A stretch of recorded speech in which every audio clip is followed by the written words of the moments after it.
12th standard history volume 1 unit 4 தான் பார்க்க போறோம். யூனிட் 1, 2, 3 நம்ம கம்ப்ளீட் பண்ணிட்டோம்ப்பா. யூனிட் 4 நீங்க எடுத்துக்கிட்டீங்கன்னா பாத்தீங்கன்னா நம்ம வந்து பார்ட் 1, 2, 3, 4 வரை முடிச்சிட்டோம். இப்போ பார்ட் 5 and 6 நம்ம வந்து சேர்த்தே பார்க்க போறோம். சைமன் கமிஷன், நேரு ரிப்போர்ட், லாகூர் Congress, emergence of doctor B.R. Ambedkar and separate electorates. சரியா? சோ வீடியோக்குள்ள போக முன்னாடி மறக்காம என்ன பண்ணுங்க, சப்ஸ்கிரைப் பண்ணுங்க, லைக் பண்ணுங்க, ஷேர் பண்ணுங்க. ஃபர்ஸ்ட் ஆஃப் ஆல் பாருங்க சைமன் கமிஷன்.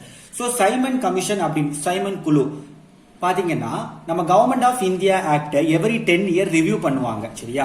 சோ அந்த வகையில 1919 வந்த கவர்மெண்ட் ஆஃப் இந்தியா ஆக்ட் அடுத்த 10 வருஷம் 1929ல ரிவ்யூ பண்ணுவாங்க. சோ 2 இயர்ஸ் முன்னாடி 1927 என்ன பண்றாங்கன்னா ஒரு தூதுக்குழு சைமன் கமிஷன். ஏன் இதுக்கு சைமன் கமிஷன் நேம் வந்துன்னா இந்த தூதுக்குழுவுடைய இந்த கமிஷனுடைய ஹெட் யாருன்னா ஜார்ஜ் சைமன் ஓப். சரியா? சோ இவர் தலைமையில 7 மெம்பர்ஸ். இந்த 7 மெம்பர்ஸும் பாத்தீங்கன்னா இங்கிலீஷ்மென், எல்லாருமே ஒயிட் மென், இந்தியன்ஸ் யாருமே கிடையாது. சோ இது வந்து பாத்தீங்கன்னா இந்தியன்ஸுக்காக வரக்கூடிய ரிஃபார்ம்ஸ்ல இந்தியன்ஸ் யாருமே இல்ல. சோ அப்ப இந்தியன்ஸ் எல்லாம் இதை அப்போஸ் பண்ணாங்க. ஆனுவல் செக்ஷன் காங்கிரஸ் மெட்ராஸ் நடந்துச்சு 1927ல. அப்போ முடிவு பண்றாங்க சைமன் கமிஷன் நம்ம என்ன பண்ணணும், புறக்கணிக்கணும்னு. சோ இதுக்கு யாரெல்லாம் சப்போர்ட் பண்றா அப்படின்னு பாத்தீங்கன்னா முஸ்லீம் லீக் அண்ட் ஹிந்து மகாசபா இந்த முடிவுக்கு சப்போர்ட் பண்றாங்க. சரியா? சோ இதன் விளைவாகத்தான் மோதிலால் நேரு ரிப்போர்ட் வரும். சோ இவங்க எல்லாம் அப்போஸ் பண்றாங்க. அந்த டைம்ல secretary of the state Lord Birkenhead என்ன பண்ணுவாரு, இந்தியன்ஸுக்கு ஒரு சேலஞ்ச் பண்ணுவாரு. சரி, நீங்க அப்போஸ் பண்றீங்கல்ல, உங்களால ஒரு கான்ஸ்டிடியூஷன் ஃப்ரேம் பண்ண முடியுமா அப்படின்னு கேட்பாரு. சோ மோதிலால் நேரு தலைமையில் என்ன பண்ணுவாங்கன்னா ஒரு ரிப்போர்ட் வெளியிடுவாங்க. அதுதான் நேரு ரிப்போர்ட் என்று அழைக்கப்படுகிறது. சோ இண்டிபெண்டன்ஸ் இந்தியால இந்த ரிஃபார்ம்ஸ் எங்களுக்கு கொண்டு வரணும் அப்படிங்கிற விஷயம் பத்தி பேசி ஒரு சர்டைன் பாயிண்ட்ஸ் இருக்கும். ஓகேவா? பட் இந்த ரிப்போர்ட்டை வந்து ஜின்னா வந்து அப்போஸ் பண்ணாரு. ஏன் அப்படின்னு பாத்தீங்கன்னா இந்த ரிப்போர்ட் வந்து முற்றிலும் முஸ்லிம் மக்களுக்கு புறம்பானவை அப்படின்னு சொல்லி, எதிரானவை அப்படின்னு சொல்லி அப்போஸ் பண்ணி அவர் வந்து ஆல் இந்தியா முஸ்லிம் கான்ஃபரன்ஸ்ல அவருக்கு சார்பாக ஒரு 14 பாயிண்ட அவர் சார்பாக எடுத்து வைக்கிறாரு. அது மட்டும் இல்லாம இந்த ரிப்போர்ட் வந்து பெரிய அளவுக்கு ஏற்றுக்கொள்ளப்படல. ஆல் பார்ட்டி மீட்ஸ் வந்து கல்கட்டால 1928 டிசம்பர் நடக்குது. அந்த டைம்ல கூட இந்த நேரு ரிப்போர்ட்டை வந்து யாருமே ஒத்துக்கொள்ளல. பிகாஸ் ஆஃப் என்ன இஷ்யூனா கம்யூனல் ரெப்ரசன்டேஷன் இஷ்யூனால யாருமே என்ன பண்ணல, அதை ஏற்றுக்கொள்ளல. சரியா?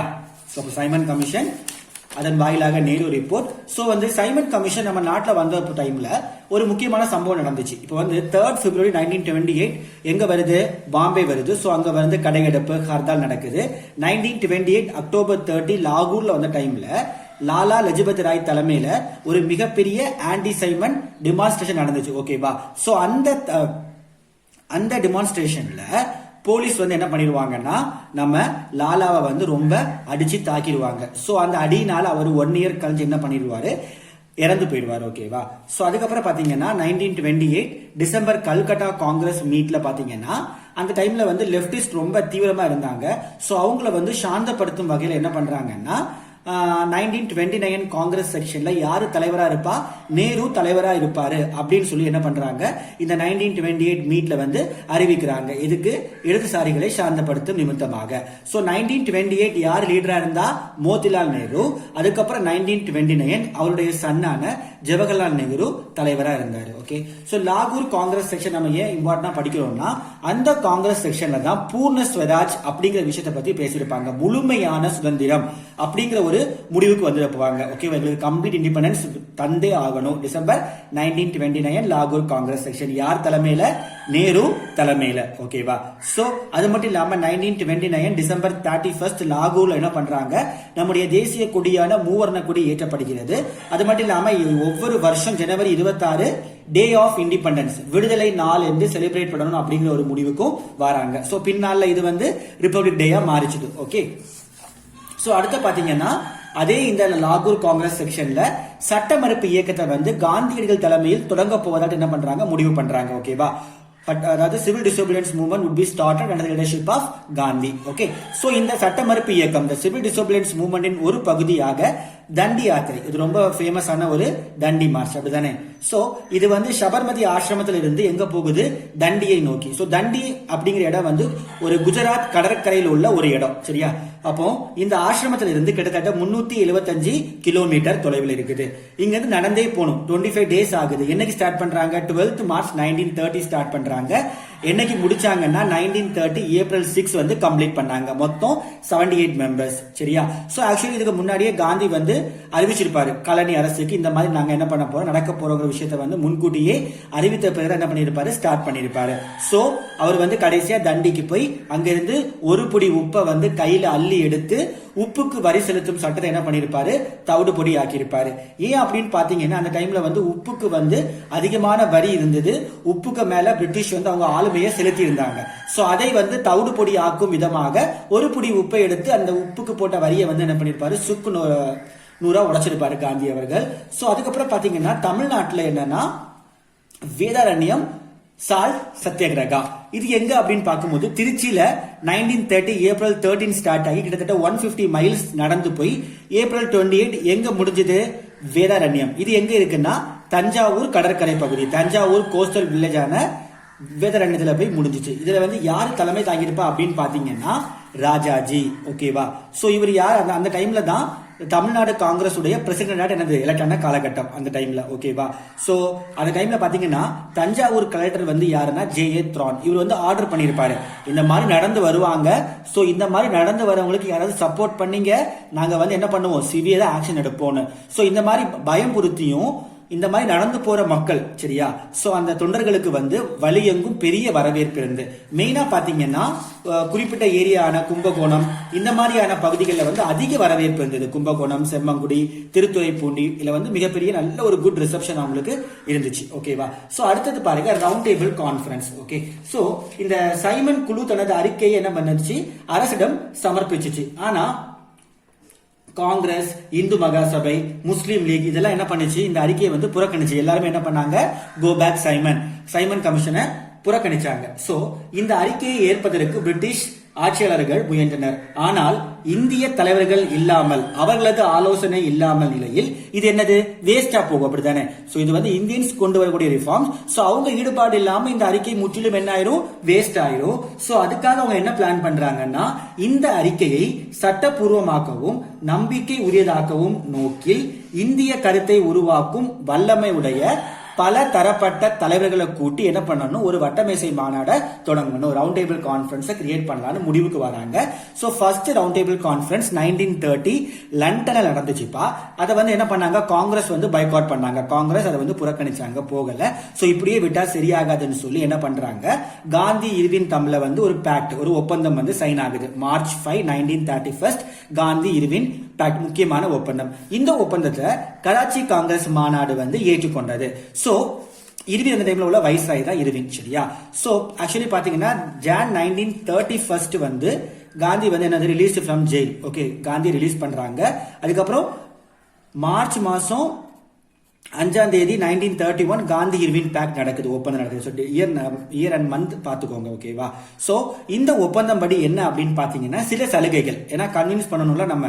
இர்வின் என்ன சொல்றாருன்னா 10,000 இந்தியன்ஸ் நாங்க என்ன பண்ண போறோம் விடுதலை செய்ய போறோம்.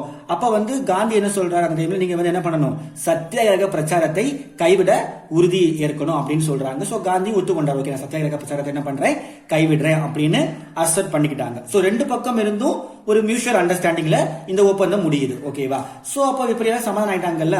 அதனால second Round Table conference September 1931 எங்க லண்டன்ல நடந்துச்சு. ஓகேவா? சோ காந்தி இதுல போய் அட்டென்ட் பண்ணியிருந்தாரு. பாத்தீங்கன்னா ஒரு சில விஷயத்துக்கு வந்து கவர்மெண்ட் அப்ரூவ் கொடுத்திருந்தாங்க.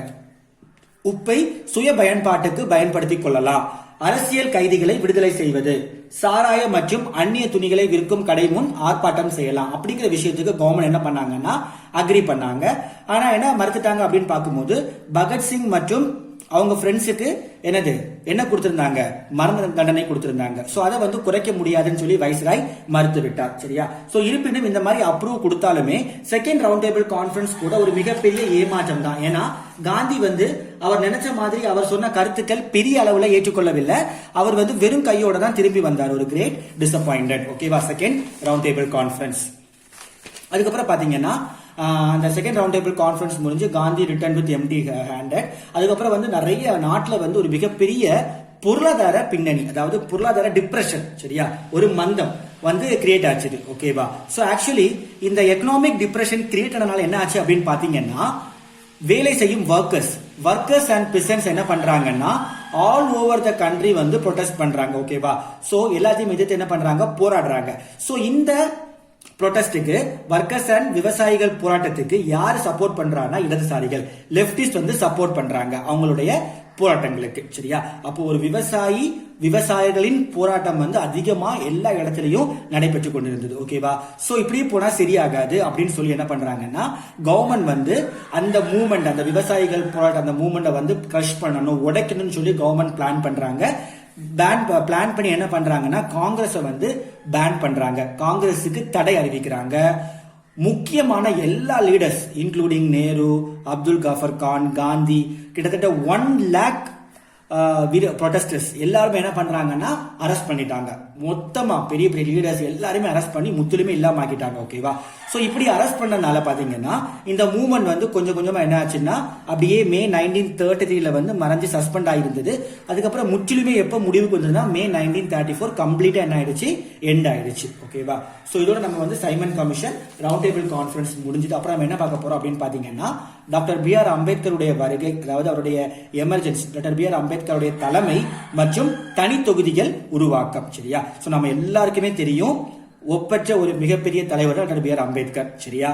சோ 1920 இவர் வந்து யாருக்காக குரல் கொடுத்தார், ஒடுக்கப்பட்டவர்களின் குரலாக ஓங்கி நின்றவர் தான் டாக்டர் B.R. அம்பேத்கர். ஓகேவா? So came to the centre stage struggles of oppressed world, ஒடுக்கப்பட்டவர்களின் போராட்டங்களின் மைய புள்ளியாக திகழ்ந்தவர் டாக்டர் அம்பேத்கர். சரியா? சோ நம்ம எல்லாருக்குமே தெரியும் மகத் சத்தியாகிரகம் பத்தி பேசியிருப்போம். மகத்னா நமக்கு ஞாபகம் வருது என்னது, டாக்டர் B.R. அம்பேத்கர் தான் ஒப்பற்ற தலைவர். சோ இவருடைய அகாடமிக், அதாவது கல்வியும் அவர் பெற்ற பட்டங்களும் நீங்க பாத்தீங்கன்னா இவர் எல்பின்சன் காலேஜ், எல்பின்சன் கல்லூரியில 1912 பட்டம் கிராஜுவேட் பண்ணியிருப்பாரு.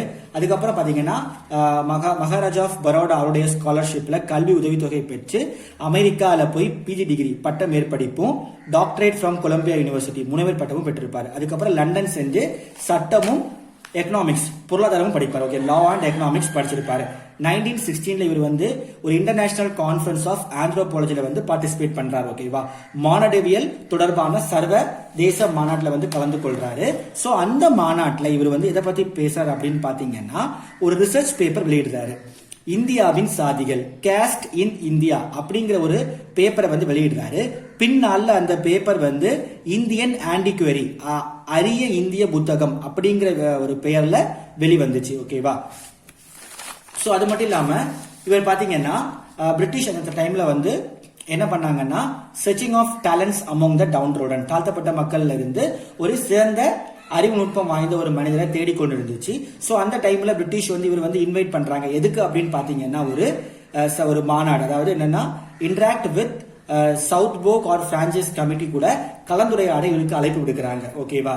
அதாவது பிரான்சைஸ் அப்படின்னு சொல்லும் போது என்ன அப்படின்னா முக்கியமா எதை பத்தி பேசுவாங்கன்னா qualification to be fixed for Indian voters, அதாவது வயது மற்றும் தகுதி, இந்தியா அதாவது ஓட்டு போடுறதுக்கு என்ன வயது தகுதி அதை பத்தி டிஸ்கஸ் பண்ணக்கூடிய ஒரு கலந்துரையாடலுக்கு யாரை இன்வைட் பண்றாங்க, அம்பேத்கரை இன்வைட் பண்றாங்க. ஓகேவா? சோ அம்பேத்கர் வந்து ஃபர்ஸ்ட் டைமா எதை பத்தி பேசுறாரு பாத்தீங்கன்னா அந்த கலந்துரையாடல்ல வந்து தனி தொகுதி பத்தி பேசுறாரு. ஓகேவா? சோ தனி தொகுதி அதுக்கு வரதுக்கான மெயின் காரணம் என்ன அப்படின்னு பாத்தீங்கன்னா நாட்டுல வந்து அன்டச்சபிலிட்டி, ஓகேவா, அன்டச்சபிலிட்டி வந்து ரொம்ப தலைவிரிச்சு ஆடிக்கொண்டிருந்த காலகட்டம் அது. சோ ஒடுக்கப்பட்ட மக்கள் வந்து ரொம்ப ஒடுங்கி போயிருந்தாங்க, மேல் ஜாதி ஆதிக்கம் அதிகமாக இருந்தது. சோ இந்த தனி தொகுதி வரனால தீண்டாமை கொடுமைக்கு உள்ளடக்கப்பட்ட மக்களுக்கு தனி தொகுதி இடஒதுக்கீடு இருந்தா அவங்க இன்னும் பெட்டரா என்ன பண்ணலாம், சொசைட்டில வாழ முடியும். So untouchables be given separate electorates and reserve seats அப்படிங்கிறது வந்து அவர் ரொம்ப தீர்மானமா இருந்தாரு. ஓகேவா? சோ அது மட்டும் இல்லாம அம்பேத்கருடைய தீவிர செயல்பாடுகள் அப்படின்னு பார்க்கும்போது நிறைய ஜேர்னல்ஸ் வெளியிட்டாரு. முக்கியமா பாத்தீங்கன்னா பத்திரிகை என்னன்னா மூக் நாயக் அப்படிங்கிற ஒரு பத்திரிகை வெளியிட்டாரு. சோ மூக் நாயக் அப்படின்னா என்னன்னா லீடர் ஆஃப் த டம், வாய் பேச முடியாதவர்களின் தலைவன். ஓகேவா? அது மட்டும் இல்லாம ஒரு அமைப்பு, என்ன அமைப்புன்னா என்னன்னா பகிஷ்கிருத் ஹிதகர்ணி சபா. ஓகேவா? சோ தனித்து விடப்பட்டவர்களின் நலனுக்கான அமைப்பு அப்படிங்கிற ஒரு அமைப்பு உருவாக்குனாரு. ஓகேவா? அது மட்டும் இல்லாம இவர் வந்து member of Bombay legislative council. Okay, so அப்ப அந்த டைம்ல இவர் வந்து அந்த கவுன்சில் இருக்கும்போது தீண்டாமை ஒழிக்க வந்து ரொம்ப அதிகமா பாடுபட்டார். ஓகேவா? அந்த டைம்ல எல்லாம் தீண்டாமை வந்து பெரிய அளவுக்கு தலைவிரிச்சு ஆடின காலகட்டம். சோ அந்த டைம்ல மெம்பர் ஆஃப் லெஜிஸ்லேட்டிவ் கவுன்சில்ல இருந்து தீண்டாமை ஒழிக்க ரொம்ப பாடுபட்டாரு.